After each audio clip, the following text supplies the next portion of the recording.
नमस्कार बच्चों, आज हम कक्षा 12वीं की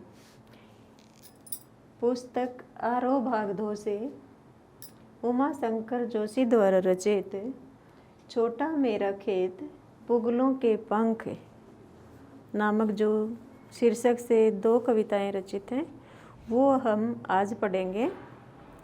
तो पढ़ने से पहले कविता के कुछ मुख्य जो बिंदु हैं उनको जान लेते हैं।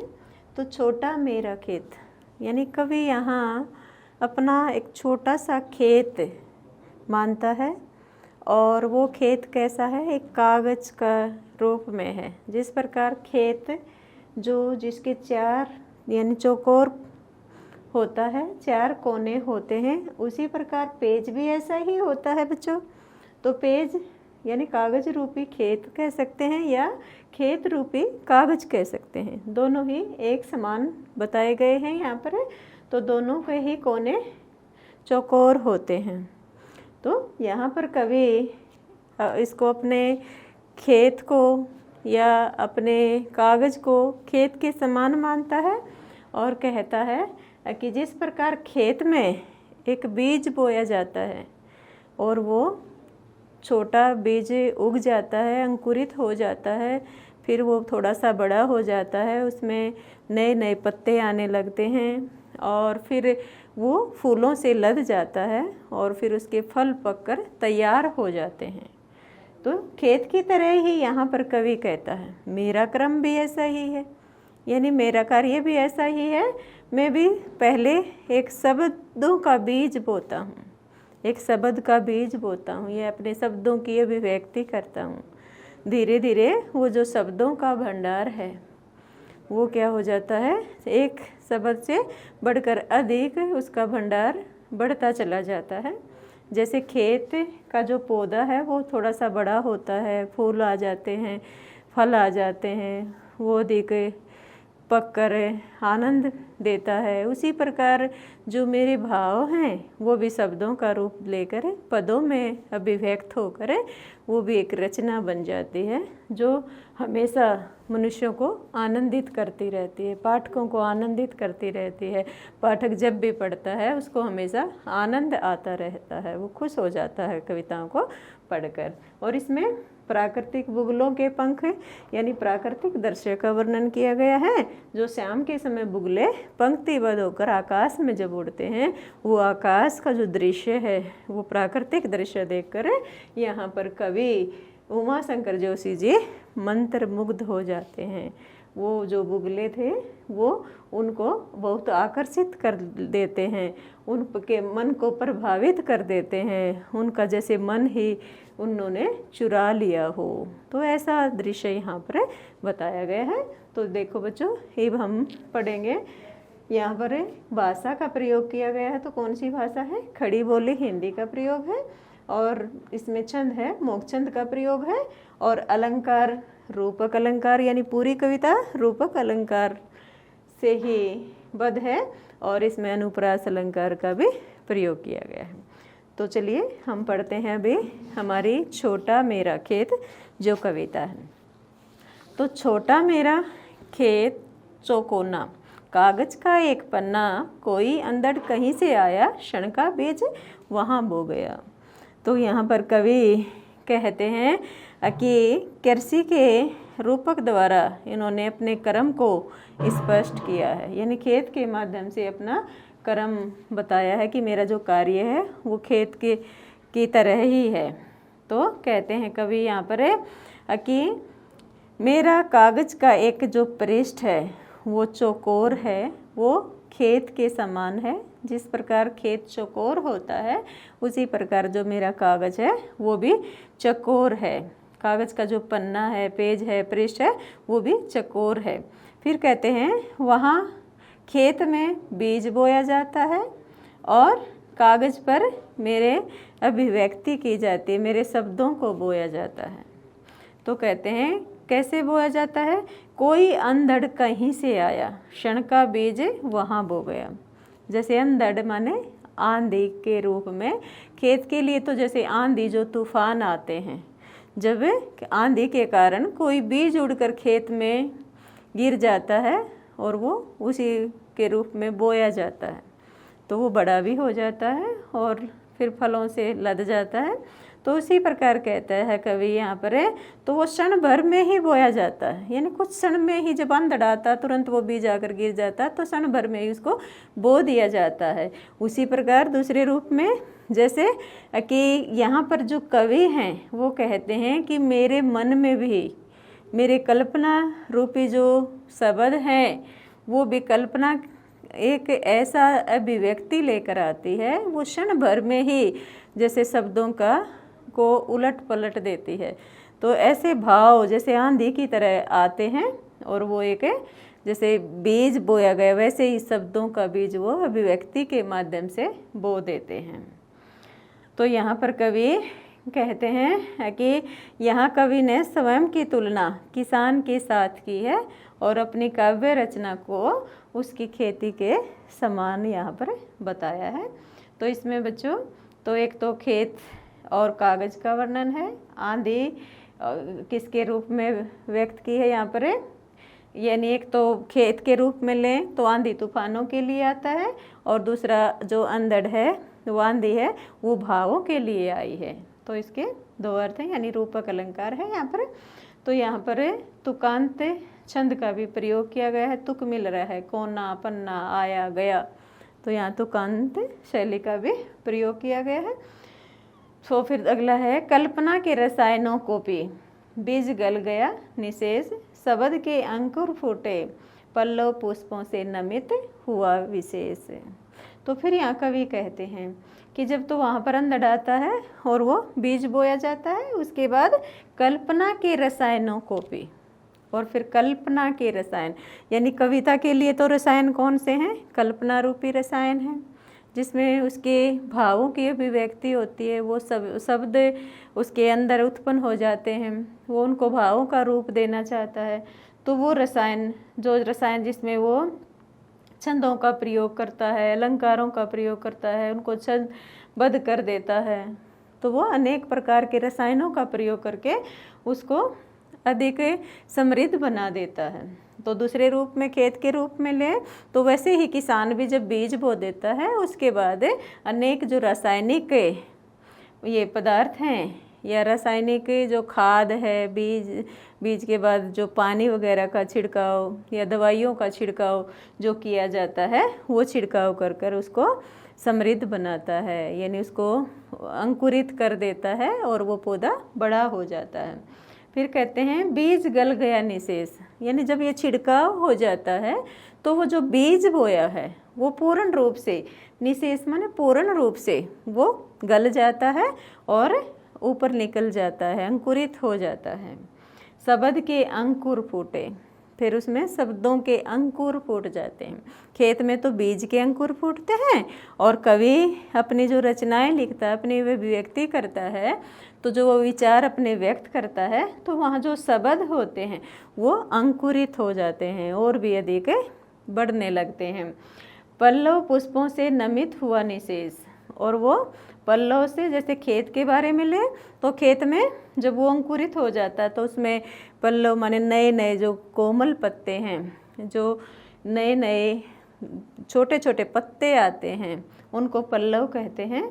तो वो छोटे छोटे जो नए पत्ते हैं वो निकल आते हैं, उसके बाद पुष्प यानी फूल उस पर लग जाते हैं, नमित हुआ निशेष, और फिर वो फलों से लद कर झुक जाता है। नमित माने होता है झुकना, वो पूर्ण रूप से झुक जाता है। तो यहाँ पर ये तो खेत के बारे में था, और फिर दूसरा कवि के रूप में, कवि के कार्य के रूप में करें तो शब्दों के अंकुर फूट जाते हैं, यानी सब उसके अभिव्यक्त होते हैं, तो जिससे वो और अधिक बढ़कर और समृद्ध हो जाते हैं। फलों के समान जैसे पत्ते निकलते हैं वैसे फूल या उससे वो समृद्ध हो जाती है। तो यहाँ पर कवि अनेक प्रकार के जैसे छंदों का, बिंबों का, अनेक उनका प्रयोग कर कर कविता के जो काव्य को सौंदर्य को बढ़ाने वाली चीज़ें हैं उनका प्रयोग करता हुआ वो उसको पूर्ण रूप से छंदों में बद्ध कर देता है और वो पूर्ण तरह से तैयार हो जाती है कविता। तो वो ये यहाँ पर इसका वर्णन किया गया है। तो इसमें अनुप्रास अलंकार का भी प्रयोग है, रूपक अलंकार है, भाषा सहज सरल है, और इसमें मुक्त छंद का प्रयोग किया गया है। तो अगला हमारा, झूमने लगे फल रस अलौकिक, अमृत धाराएं फूटती, रोपाई क्षण की कटाई अनंत की, लूटते रहने से जरा भी नहीं कम होती, रस का अक्षय पात्र सदा का, छोटा मेरा खेत चकोना। तो यहाँ पर झूमने लगे फल, यानी जो खेत में जो बीज बोया था वो अंकुरित हो गया, थोड़ा बड़ा हो गया, उस पर ये छोटे छोटे पत्ते आए, फिर ये फूल आए, फिर फल आए। तो अब उस पर फल हैं जो वो झूमने लगे हैं, जिससे वो झूमने के कारण थोड़ा सा झुक भी गया है। रस अलौकिक, और उन फलों में अलौकिक रस भरा हुआ है, जैसे बहुत ही मीठा रस जिसकी हम तुलना नहीं कर सकते, ऐसा अलौकिक रस उन फलों में भरा हुआ है। कहने का दूसरी तरफ क्या है, कवि क्या कि कविता की जो रचना की है वो छंदों में बंद करने के बाद उसमें ऐसा जो अलौकिक रस उत्पन्न हो गया है कि जिसको पढ़कर आनंद विभोर हो जाते हैं। तो एक रस तो क्या है, फल का रस है, दूसरा रस है कविता का आनंद का रस है, जिससे पढ़ने से हमें आनंद आता है।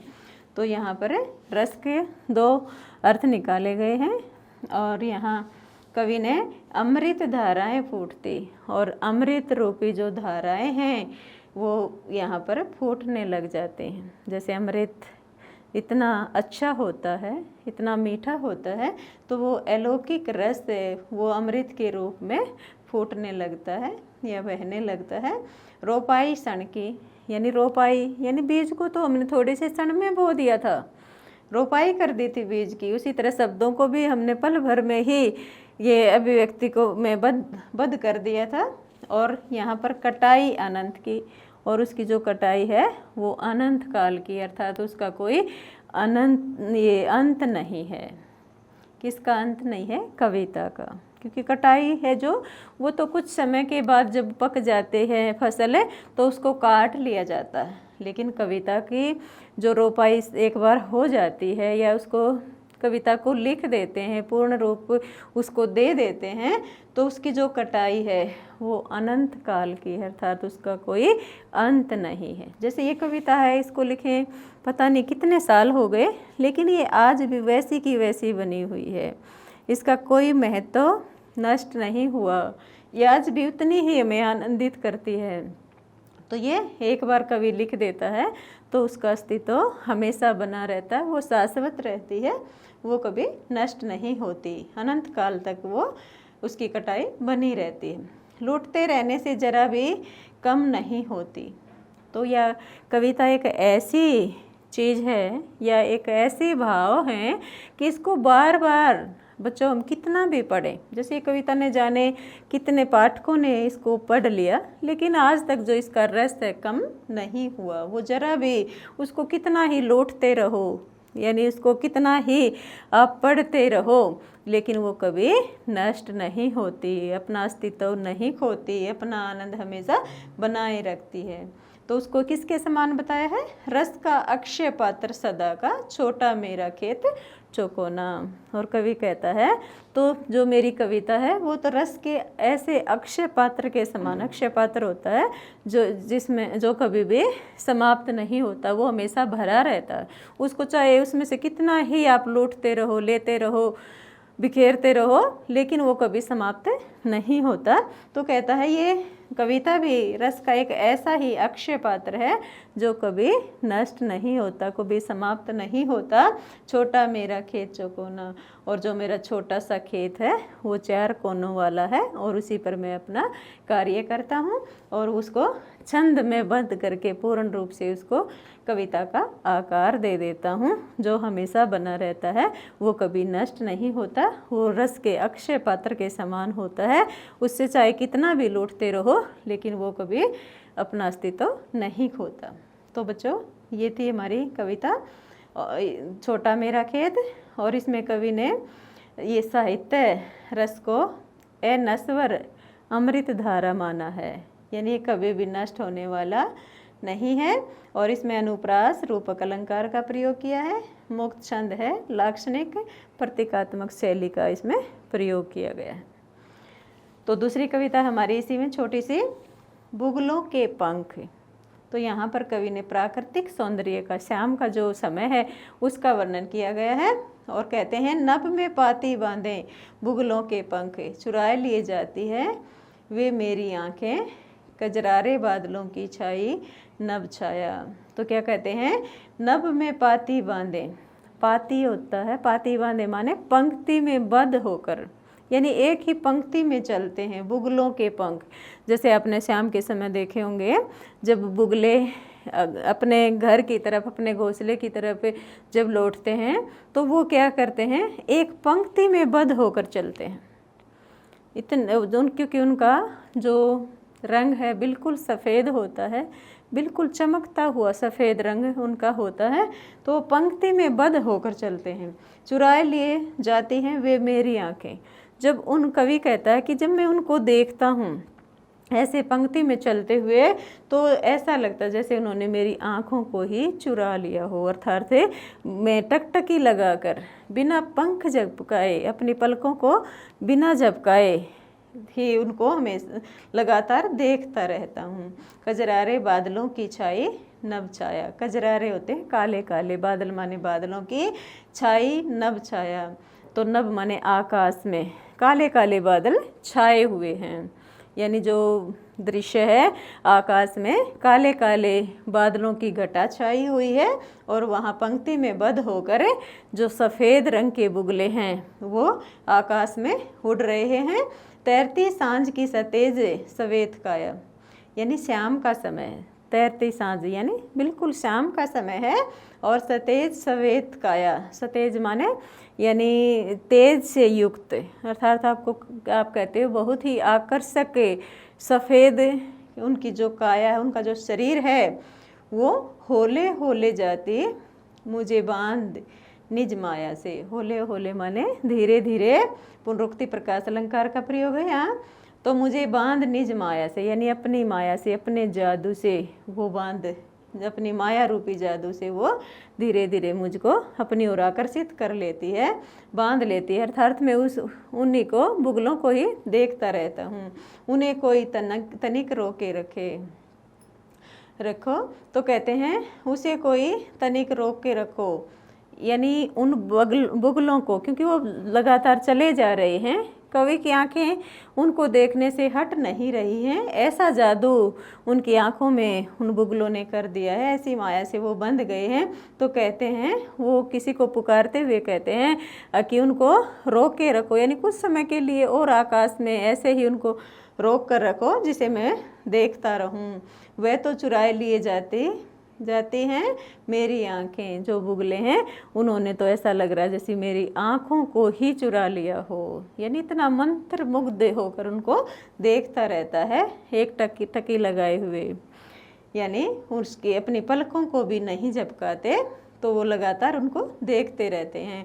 नभ में पाती बांधी बुगलों की पाखें, और नभ में पाती माने पंक्तिबद्ध होकर, बुगलों की पाखें माने पंख, जैसे अपनी पंखों को फैलाकर वो आकाश में धीरे धीरे उड़ रहे हैं, धीरे धीरे, बहुत ही धीरे धीरे चल रहे हैं, और उनको देखता हुआ कवि बहुत ही आकर्षित हो जाता है और उनको देखता ही रहता है, वो अपनी पलकों को भी नहीं झपका पाता, ऐसा जादू उन बुगलों ने उनकी आंखों पर कर दिया है, अर्थात उनका जो दृश्य है वो बहुत ही मन को मोहने वाला है। तो ऐसा प्राकृतिक दृश्य देखकर कवि मोहित हो जाता है।